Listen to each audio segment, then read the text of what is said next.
বন্ধুরা, কেমন আছো সবাই? আজকে সবাই তো সর্ষে বাটা মাছ, মাছের ঝাল, মাছ এসব সব রেসিপি করে। এটা কমন, সবাই করে।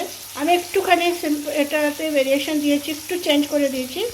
এখানে সর্ষে আছে, টমেটো, পেঁয়াজ, কাঁচা লঙ্কা, রসুন, আর লঙ্কা না সরি হলুদ গুঁড়ো আর নুন সব একটা পেস্ট বানিয়ে নিয়ে আমি ঝালটা বানাবো।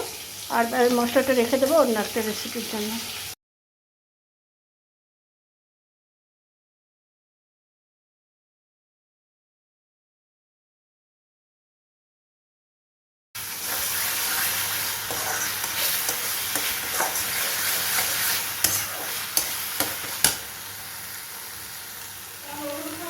রেসিপি রেডি হয়ে গেছে।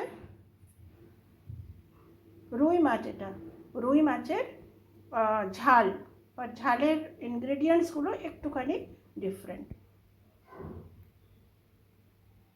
গরম ভাতের সাথে, ভাত একদম গরম, অরহর ডাল করেছি, কিন্তু আমি এটার সাথে খালি ভাতই খাবো, ডালটা রাখা থাকবে।